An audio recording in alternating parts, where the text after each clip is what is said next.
So firstly, thanks to you for organising the session, and to Tasso and for Les for organising these brilliant citizen science talks. This is a slightly different angle on things. So we do research with university groups, but also trying to get involvement from the community and recording biodiversity in citizen science. So let me share my screen and hand over to Dembo, who is the leads the research group at Kartong. Hi everyone, my name is Dembo Jatta, and I work as a field research assistant at the Kartong Bird Observatory.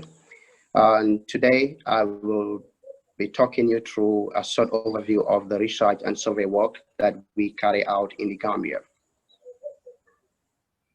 The Gambia is located on the Atlantic coast of tropical West Africa between latitude 13 and 14 degrees north, surrounded by Senegal for its entire borderland, and which is about 740 kilometers. It has an open coastline of 70 kilometers, and Kartong, where KBO is based, is located at the south corner along the Atlantic coastline near the village of Kartong and the Senegal border.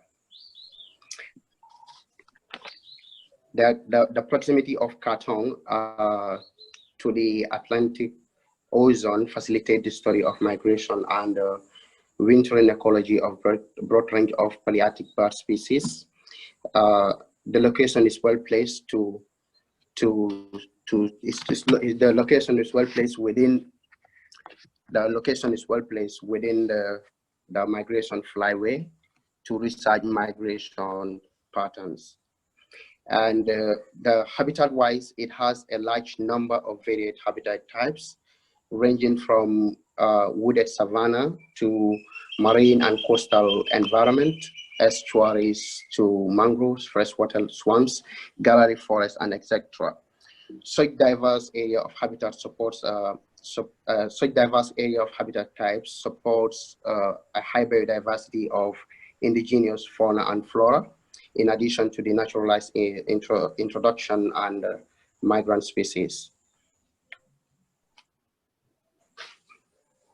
The habitat, however, are constantly changing due to human influence, which can be good for some bird species.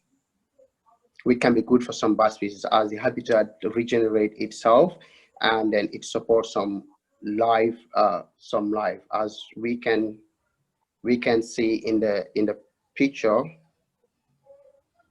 as we can see in the previous picture, where you have the sand dunes. As we can see in these pictures here, these are disused sand mine areas that were dunes, and you have some indigenous plants on the sand dunes, gingerbread plums, and etc. These places have naturally regenerate themselves to these habitats that we are seeing now. But despite all the concomitant widespread habitat degradation and loss in biodiversity, Kartong still holds a remarkable and diverse avifauna.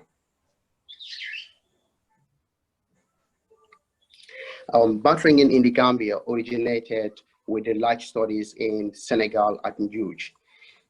It has extended in the Gambia in the late 90s, and Kartong Bird Observatory began its operations in 2010.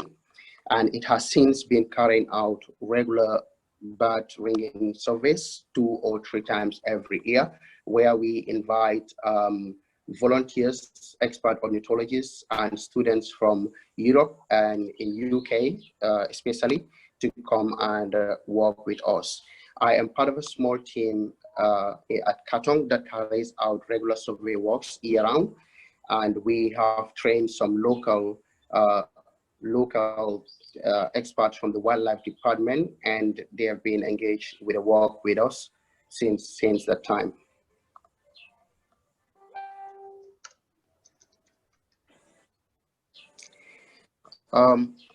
Our main research is focused on monitoring and assessing the change in numbers, distribution, and timing of migrant birds that winter or pass through the Kartong area.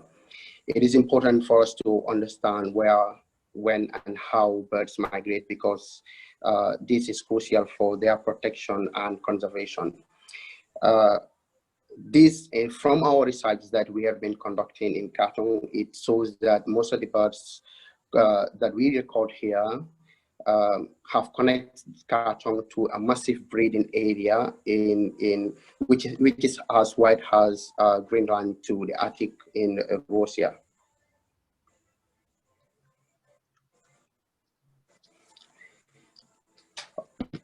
We have an incredible number of repeated observation of individual birds that use the same wintering ground as use the same grounds as their wintering ground.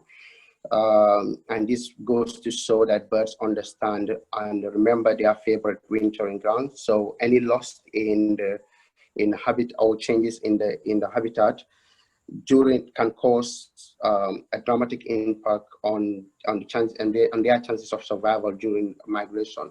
And this can also force them to change their routes of migration to compete with other birds in other areas.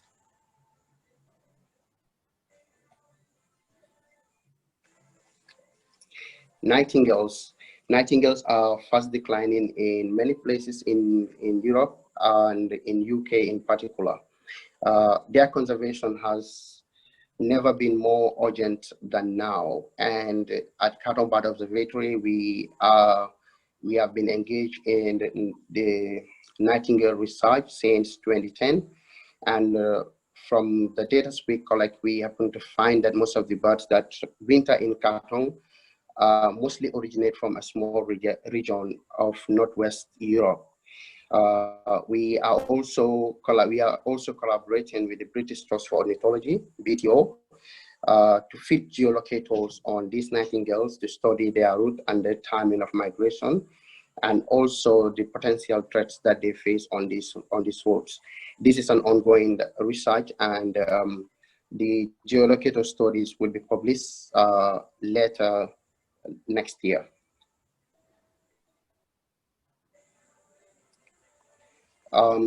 The study of moult for many African species are not still complete and are not well understood yet. We have been carrying out studies on moult strategy, and we have a large data set on some of these species, such as the long-tailed nightjars. On these images here, it shows the same bird after a successful winter. The first image shows the bird in moult, and the second one shows it in full plumage. These are undergoing studies, and hopefully we will learn more as we go.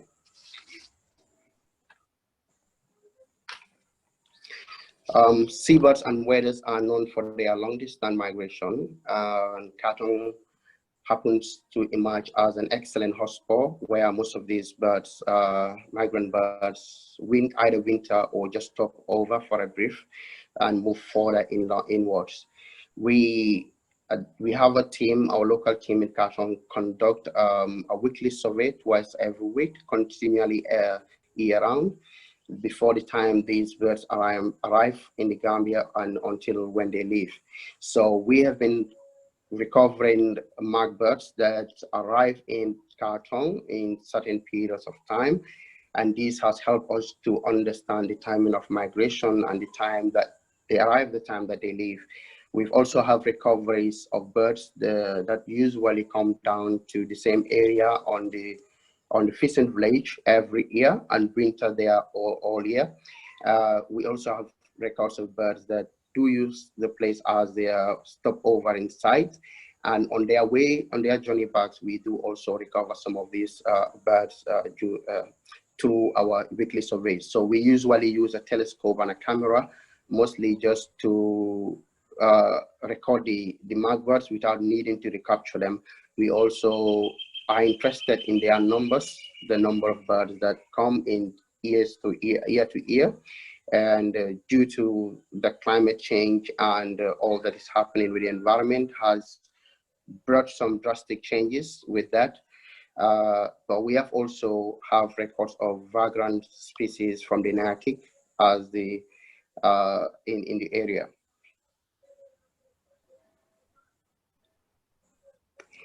More or less like the big survey, we also conduct a Nightingale Transect, where we go out on weekly basis to certain areas and look at use a special format in documenting the coming and going of nightingales in their wintering territories.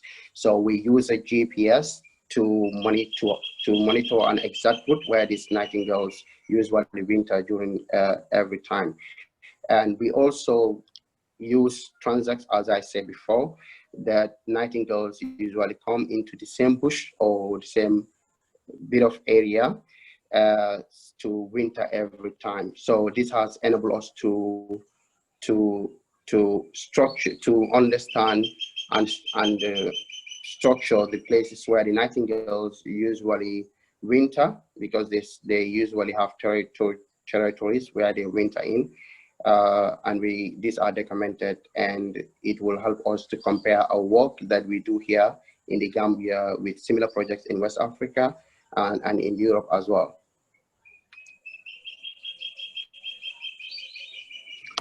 We are also interested in, we also conduct a study on some of the local or resident birds, such as the spawning lapwing.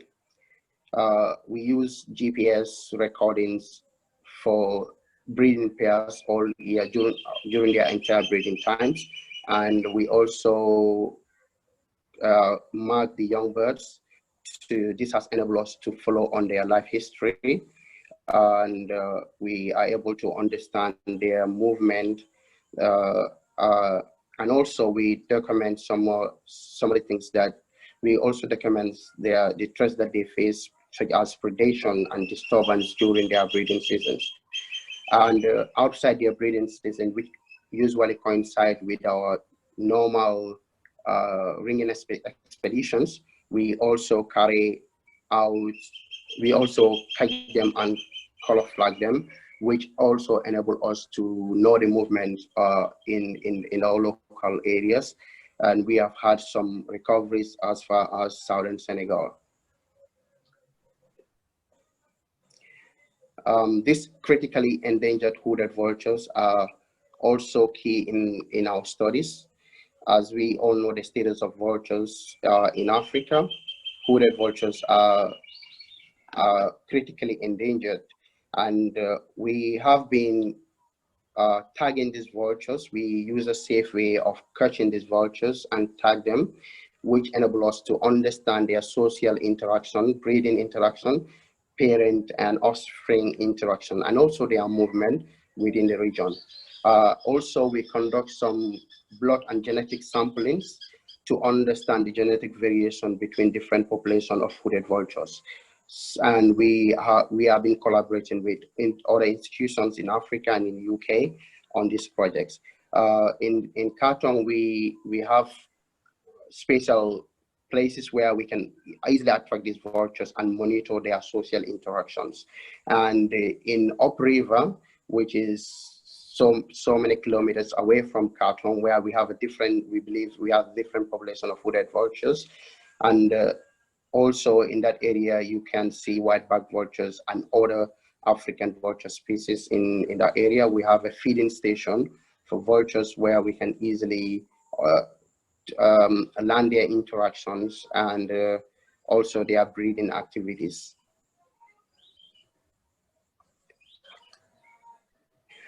And conservation is also one of the key things that we are focused on. We all know that one of the major threats that birds face today is habitat destruction and loss of habitat. These are mostly due to human influence or other natural disasters. But in Kartong Observatory, we are involved with public awareness raising, and we are also involved in tree planting, bed cleaning exercise, and education with the community and all the other peoples to make them understand and realize the importance of conserving and protecting their environment, and how would that benefit them in return. So that's been one of our key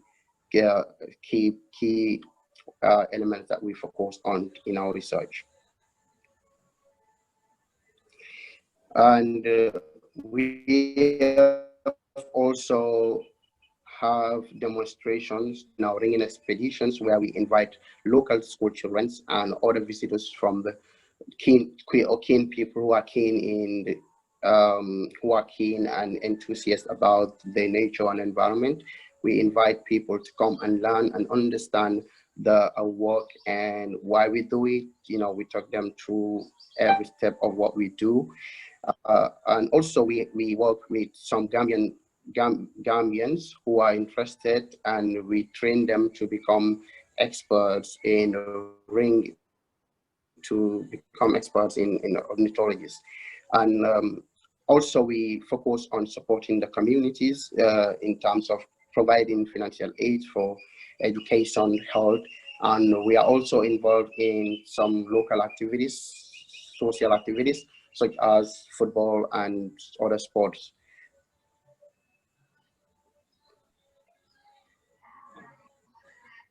And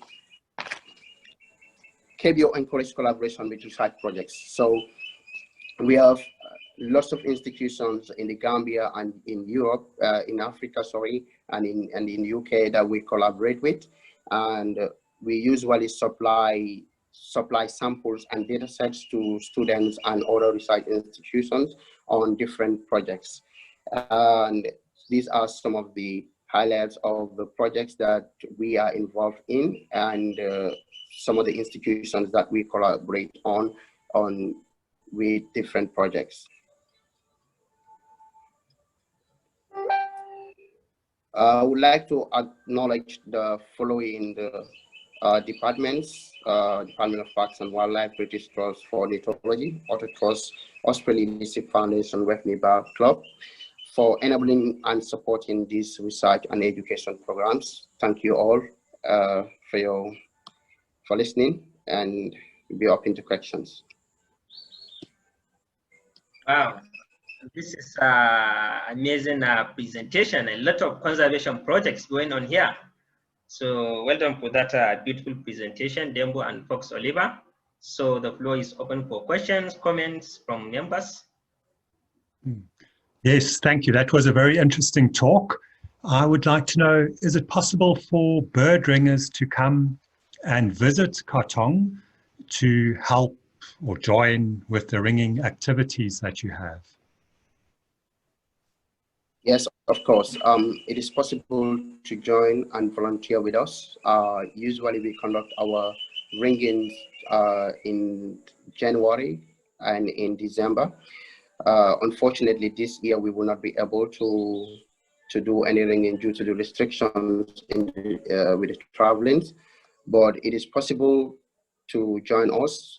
You can get to our website, and it will direct you aside to a guy who you can get in touch with, and you can make plans. Okay, thank you. I think this is probably, and I'm open to correction, this is probably the only full-on bird observatory in Africa. So the concept bird observatory is I think quite a technical term. I think it's started in the UK, observatory, places which are manned is not the right word these days, which are humaned continuously, and observations are made just like you guys are doing. So I think it's what you're doing is fantastic, and congratulations on stealing a march, I think, on everybody else in Africa. That's great. Well done. Thanks, Les. That continues the tradition of bird observatories in Europe, where surveys and monitoring is carried out year-round on what's happening with the bird life. And there are various models all across the world now, many in North America and the Far East. But yeah, this is a unique thing in West Africa to have that monitoring by our team throughout the year.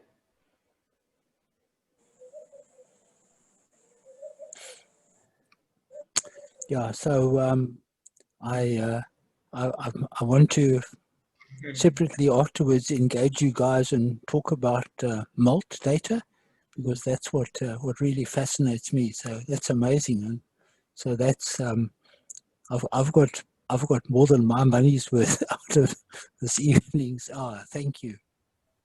Thanks very much. Thanks so much.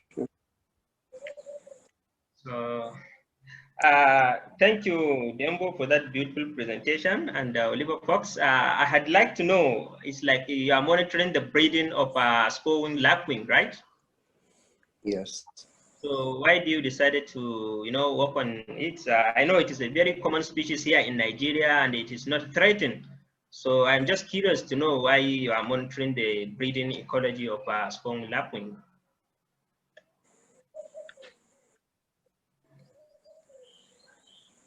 I think there's a simple answer to that. It's interesting. Yeah, maybe I'm just curious to know. Yeah. Okay. So is we. it the Gambia?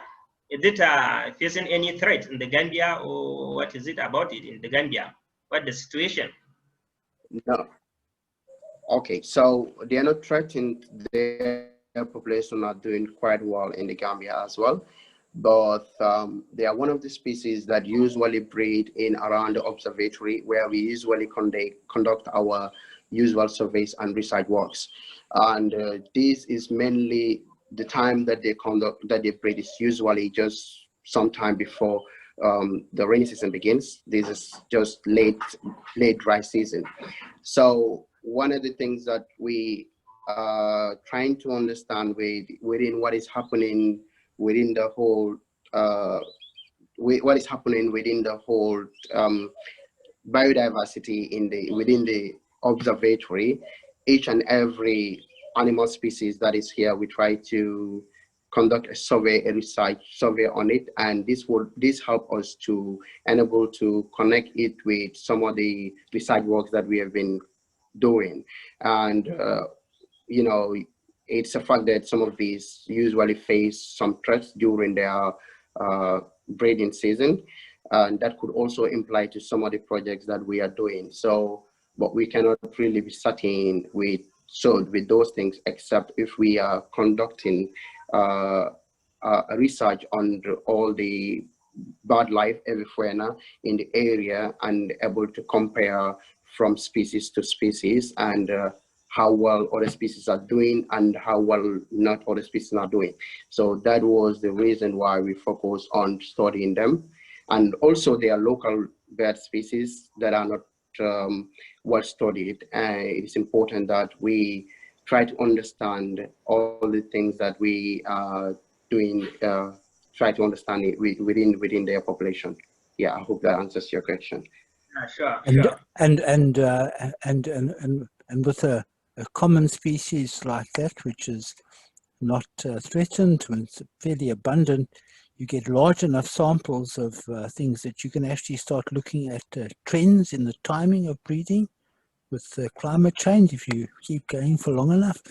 So I'm all in favor of keeping the that project going for as long as you possibly can. So I'm sure you'll get interesting stuff out of it in the fullness of time. All right, thank you.